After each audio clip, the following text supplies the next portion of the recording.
ভেসে আসে মিনার হতে মধুর আযান, যে আযানে মুগ্ধ ছিল স্বয়ং রহমান। ভেসে আসে মিনার হতে মধুর আযান, যে আযানে মুগ্ধ ছিল স্বয়ং রহমান। ভেসে আসে মিনার হতে মধুর আযান, যে আযানে মুগ্ধ ছিল স্বয়ং রহমান। যার সুর ছিল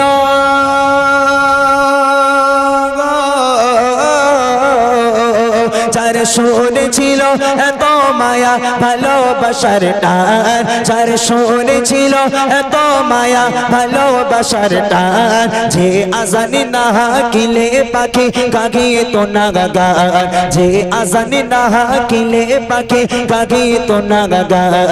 ভেসে আসে মিনার হতে মধুর আযান, যে আযানে মুগ্ধ ছিল স্বয়ং রহমান। সাহাবায়ে-কেরামগণ একদিন নামাজের পর আল্লাহ রাসূলকে বলছে, হে নবী আপনার সঙ্গে একটা আলোচনা করার আছে। হ্যাঁ বলো। বলি ইয়া রাসূলুল্লাহ ইয়া হাবিবাল্লাহ, হযরতে বেলালকে আমরা মুয়াজ্জিন রাখতে চাই না। আল্লাহ নবী বলল কেন? না, বেলালের কণ্ঠস্বর আমাদের পছন্দ হয় না, বেলালের আযান আমাদের ভালো লাগে না, বেলাল তোতলা, ওর কথা বোঝা যায় না, অর্থাৎ আমরা ওকে মুয়াজ্জিন রাখতে পারবো না, ওকে বাদ দিয়ে আমরা একটা নতুন মুয়াজ্জিন রাখবো। দেখেন তারপর কি হচ্ছে। একদিন সাহাবারা মিলে নবীকে বলে, কণ্ঠ তার লাগে না ভালো, আছে ভরা ভুলে।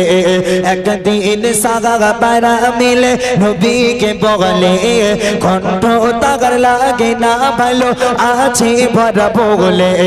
হবে না দিতে আযানে তাগার আর কোনো দিন, রাখবো মোরা মধুর সুরের আর এক মুয়াজ্জিন। এই কথা শুনে গো, এই কথা শুনে কেঁদে কেঁদে বেলাল পেরেশান, এই কথা শুনে কেঁদে কেঁদে বেলাল পেরেশান। লাগে না কেন ভালো আমার কণ্ঠের আহ্বান, লাগে না কেন ভালো আমার কণ্ঠের আহ্বান। ভেসে আসে মিনার হতে মধুর আযান, যে আযানে মুগ্ধ হতো স্বয়ং রহমান। বেলাল আল্লাহর কাছে কাঁদছে হাউ হাউ করে, আল্লাহ আমার কণ্ঠ কেন তাদের ভালো লাগে না? আল্লাহ আল্লাহ এতদিন আমি আযান দিলাম, আর আজকের ওরা বলছে আমার কণ্ঠ ওদের ভালো লাগে না, কিন্তু কেন? আল্লাহ আমাকে বলো। বিলাল বাদ হয়ে গেল, ঘরের মধ্যে বসে বসে কাঁদছে। এদিকে আর একটা মুয়াজ্জিন ঠিক করা হলো, একটা হাফেজ কারি যার গলা খুব সুন্দর, তাকে মুয়াজ্জিন করা হলো। নাও আজ থেকে তুমি মুয়াজ্জিন, আযান দেবে। এবারে নতুন মুয়াজ্জিন আসবে আযান দিতে। ওদিকে ঘরের মধ্যে বিলাল কেঁদে কেঁদে কেঁদে কেঁদে হায়রান হয়ে যাচ্ছে, আল্লাহ কেন আমার কণ্ঠ তাদের ভালো লাগে না, তুমি আমাকে বলো। এবার দেখেন কি হচ্ছে। এবার ফজরেতে ডাকে নতুন মুয়াজ্জিন, কাটে না আধার যেমন সকাল হতো প্রতিদিন। এবার ফজরেতে ডাকে নতুন মুয়াজ্জিন, কাটে না আধার যেমন সকাল হতো প্রতিদিন। তিন তিনবারে মিম্বারে ওঠে আযান হেগে যায়, তারপরও কেন কাটে না রাত সকাল নাহি হয়। ফজরের সময় নতুন মুয়াজ্জিন মিম্বারে দাঁড়িয়ে গেল, মিম্বারে দাঁড়িয়ে মুয়াজ্জিন আযান দেবে। এবারে আসসালাতু খায়রুম মিনান নাওম, ঘুম থেকে নামাজ তো তাড়াতাড়ি করে এসো। হয়ে গেল একবার আযান, সকাল হয় না, পাখির কুহু গান শোনা যায় না, সূর্য ওঠে না। এখন ওই নতুন মুয়াজ্জিন মনে করছে যা সময় মনে হয় ভুল হয়ে গেছে, আযান মনে ঠিক সময় দেওয়া হয়নি। ঘড়ির দিকে তাকিয়ে দেখে টাইম একই আছে। বললো কি করলো, আবার কিছুক্ষণ পর আবার একবার আযান দেয়, আবার আযান দিল, আবার দেখছে সকাল হয় না। ফের মনে করছে যা হয়তো ঘুমের ঘরে ভুল, নতুন মুয়াজ্জিন নতুন নতুন এসেছে, হয়তো ভুল হয়ে গেছে। আবার একবার আযান দিল। কবার হলো? তিনবার আযান দেওয়ার পর তাও সকাল হয় না। এদিকে আমার নবী হযরত আয়েশা সিদ্দিকা রাদিয়াল্লাহু তাআলা আনহা তার স্ত্রীকে জিজ্ঞেস করে, আয়েশা আজকে কি আমাদের মসজিদে আযান হয়নি? আম্মাজান বলছে, ইয়া রাসূলুল্লাহ ইয়া হাবিবাল্লাহ, আযান হয়নি মানে একবার নয় তিনবার হয়েছে। নতুন মুয়াজ্জিন একজন ভুল করেছে, তিনবার আযান হয়েছে। বলে কি সকাল হয়নি তো?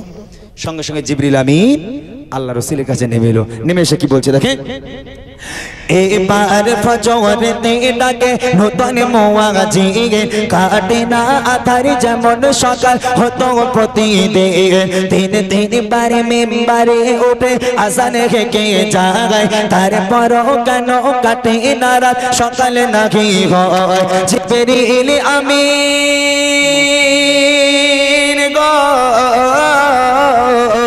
জিবরিল আমিন নবীর কাছে করে যায় বায়ান জিবরিল আমিন নবীর কাছে করে যায় বায়ান মসজিদে নববীতে কেন হলো না আযান মসজিদে নববীতে কেন হলো না আযান ভেসে আসে মিনার হতে মধুর আযান যে আযানে মুগ্ধ ছিল স্বয়ং রহমান জিবরিল ইয়া রাসূলুল্লাহ ইয়া হাবিবাল্লাহ আজকের কি আপনার মসজিদে আজান হয়নি বলে জিবরিল তিনবার আজান হয়েছে বলো আজান হয়নি মানে বলে ইয়া রাসূলুল্লাহ ইয়া হাবিবাল্লাহ প্রতিদিন আপনার বেলালের আজান আপনার মসজিদুন নবী শরীফের আজান আল্লাহর আরশ পর্যন্ত গিয়ে পৌঁছায় আমার আল্লাহ বেলালের আজান শুনে তবে আজকের তিনবার আজান হলো এই প্রথম আসমানটাও টপকায়নি আজান কি হলো না আল্লাহ রাসূল পরেশান হয়ে যাচ্ছে আবার চলে গেল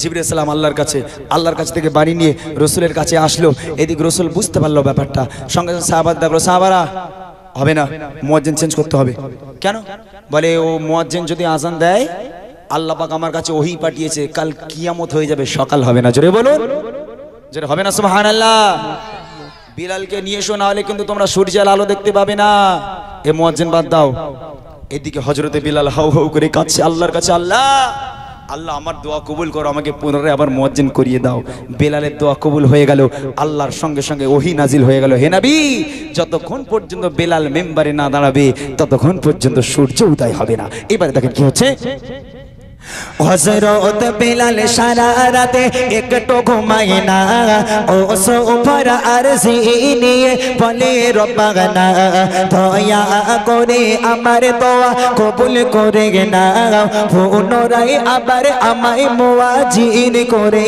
দাও আল্লাহ পুনরায় আমাকে আবার মুয়াজ্জিন করে দাও আমাকে আজান দেওয়ার সুযোগ করে দাও সাহাবারা সঙ্গে সঙ্গে চলে গেল বেলালের কাছে বেলাল চলো রাসূল তোমাকে ডাকছে বেলাল হাজির হয়ে গেল মসজিদ নবী শরীফে নতুন মুয়াজ্জিনকে সরিয়ে বেলালকে আল্লাহ রাসূল বলে যাও মিম্বারে দাঁড়াও বেলাল হযরতে বেলাল মিম্বারে দাঁড়ালো মিম্বারে দাঁড়িয়ে শুরু করেছে আসসালাতু খায়রুম মিনান নাওম ঘুম থেকে নামাজ উত্তম একবার বললো আবার বললো আসসালাতু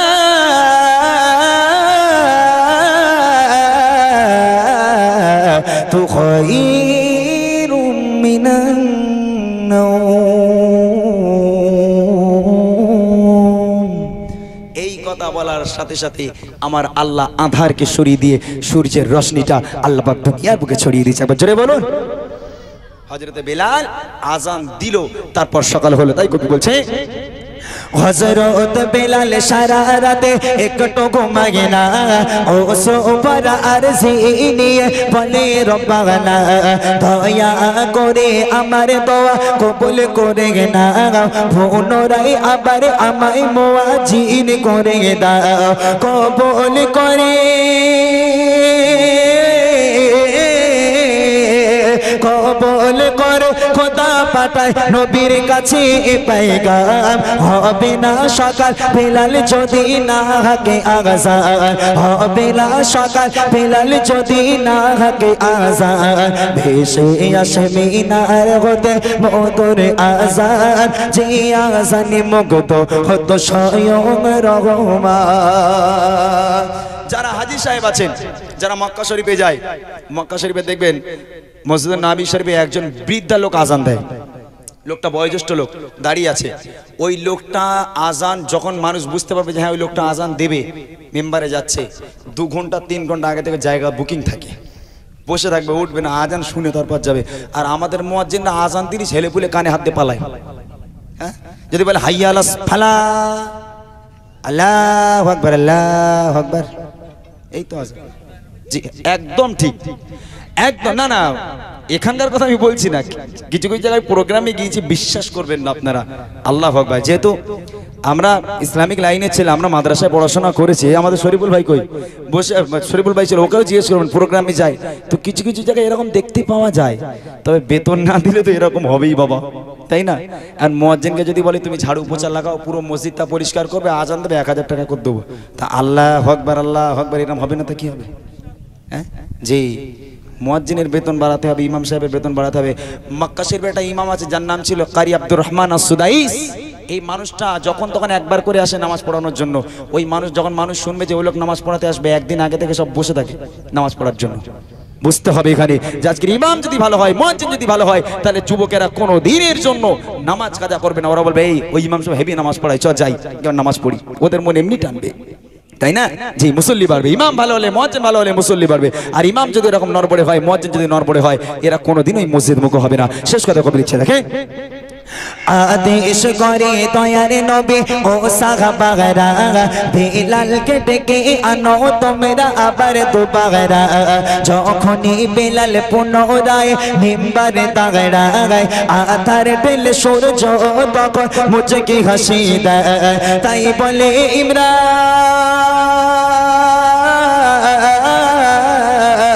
তাই বলে ইমরান শোনো এ আজানের এমন শান, তাই বলে ইমরান শোনো এ আজানের এমন শান, যে আজান তোমার আনবে প্রভুর প্রতি প্রেমের টান, যে আজান তোমার আনবে প্রভুর প্রতি প্রেমের টান। ভেসে আসবে ইনার হতে মধুর আজান, যে আজানে মুগ্ধ হতো স্বয়ং রহমান, যে আজানে মুগ্ধ হতো স্বয়ং রহমান।